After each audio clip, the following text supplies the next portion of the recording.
Selamat pagi, selamat siang, selamat sore, dan selamat malam teman-teman semuanya. Kembali lagi bersama saya Helmi di konten edukasi bersama Helmi. Kali ini saya ingin melanjutkan pembahasan sebelumnya berkaitan dengan buku Ongki Hojanto dengan judul Public Speaking Mastery. Sebelumnya saya sudah membahas mengenai prolog dari buku ini, dan sekarang saya akan membahas mengenai rahasia sukses untuk menjadi seorang public speaker yang ahli banget.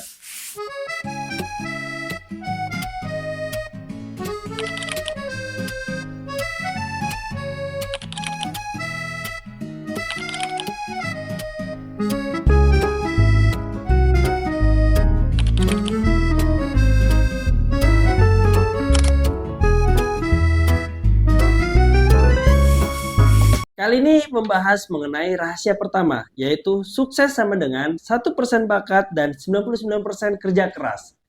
Di buku ini disebutkan, apabila kita ingin menjadi seseorang profesional nih, apapun itu bidangnya, termasuk menjadi seorang yang ahli dalam public speaking, yaitu minimal kita harus berlatih selama 10.000 jam. Itu udah paling minimal agar kita menjadi seorang profesional, termasuk di dalam menjadi seorang public speaker. Maka dari itu, tugas kita yang pertama adalah latihan, latihan, latihan.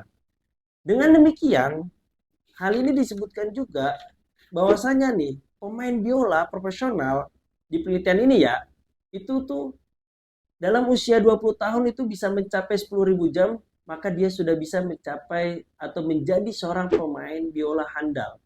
Nah, kalau misalnya hanya 8.000 jam, 4.000 jam, nantinya dia hanya menjadi seorang guru musik aja. Ini kata penelitian di buku ini. Hal senada juga disebutkan oleh Prof. Renal Kasali, practice makes perfect. Bahwasanya dengan praktik maka akan memunculkan kesempurnaan. Nah, sang penulis juga menyebutkan kesuksesan muncul dari pertemuan antara peluang yang tercipta atau yang diciptakan dengan kesiapan untuk memanfaatkannya. Jadi apabila kita ingin menjadi seorang public speaker yang handal, kalau misalnya peluang itu sudah muncul depan mata, tapi kita tidak mempersiapkan diri, maka itu akan sia-sia. Seperti juga disebutkan, sang penulis buku ini menyatakan nih, kesuksesan muncul dari pertemuan antara peluang yang tercipta atau diciptakan dengan kesiapan untuk memanfaatkannya. Nah, apabila kita ingin menjadi seorang public speaker yang handal, maka kita harus mempersiapkan diri dengan berlatih, berlatih, berlatih, sehingga nanti apabila kesempatan kita menjadi public speaker yang handal itu muncul, maka kita sudah siap. Kemudian di buku ini juga disebutkan nih, tips-tips atau bagaimana cara kita untuk mempersiapkan diri menjadi pembicara yang menyenangkan bagi audiens. Ada 7 cara. Yang pertama, belajar dari pengalaman diri sendiri. Bagaimana kita sharing nih terhadap pengalaman-pengalaman diri kita sendiri kepada orang lain. Karena itu akan membangun ya minimal engagement lah terhadap audiens ataupun syukur-syukur interest. Karena dia bicara mengenai pengalaman kita nih, kita mempunyai pengalaman kita sharing. Nah, yang kedua, kita berbicara dengan pengalaman orang lain. Sehingga itu akan memunculkan inspirasi-inspirasi kepada audiens kita bahwasanya kita kesuksesan itu dibangun dari inspirasi-inspirasi situ, dari pengalaman-pengalaman orang lain, sehingga orang itu menjadi interest nih terhadap apa yang kita bicarakan. Lalu yang ketiga, itu bicara di depan cermin. Kita harus banyak berlatih bicara di depan cermin. Kita akan tahu mimik kita seperti apa saat berbicara. Kita akan tahu gestur kita saat berbicara. Kita juga akan tahu nih artikulasi kita, mulut kita tuh mulai melebar gak sih gitu. Karena kan kalau artikulasi standar mudahnya itu mulut kita tuh terbuka. Itu aja.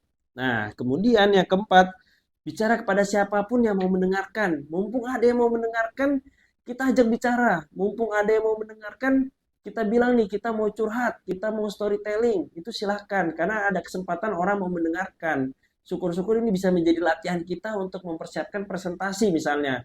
Boleh dong, saya latihan mau presentasi, mau nggak kamu dengerin? Kalau dia mau kan syukur. Jadi kita ada latihan-latihan terus. Karena kan kata kunci dari buku ini yang rahasia pertama adalah latihan, latihan, latihan. Yang kemudian yang kelima bicara selagi berkendara. Terus juga yang keenam bicara saat mandi. Intinya itu adalah kita harus latihan, perbanyak latihan sebelum kita memulai berbicara di depan umum. Kita latihan sendiri, latihan sendiri, latihan sendiri. Nah, termasuk juga bicara setiap kali ada kesempatan. Apabila kita di kantor diberikan kesempatan untuk menyampaikan presentasi, itu kita jadikan sebagai ajang latihan untuk mempersiapkan presentasi yang lebih besar lagi misalnya. Atau misalnya kita punya kesempatan saat di organisasi nih, kita dapat kesempatan untuk sharing di internal organisasi dulu, kita siap gitu. Sebelum kita siap sebelum kita siap sharing di eksternal atau di lingkungan atau di masyarakat kayak gitu. Kita berlatih dulu di internal. Nah, intinya memang kuncinya adalah latihan, latihan, latihan sehingga kita siap menjadi seorang public speaker yang handal. Nah, mungkin demikian pembahasan materi kita pada sesi ini. Nantikan video-video selanjutnya mengenai ulasan dari materi buku-buku ini karena masih ada 15 rahasia lagi dan tetap semangat.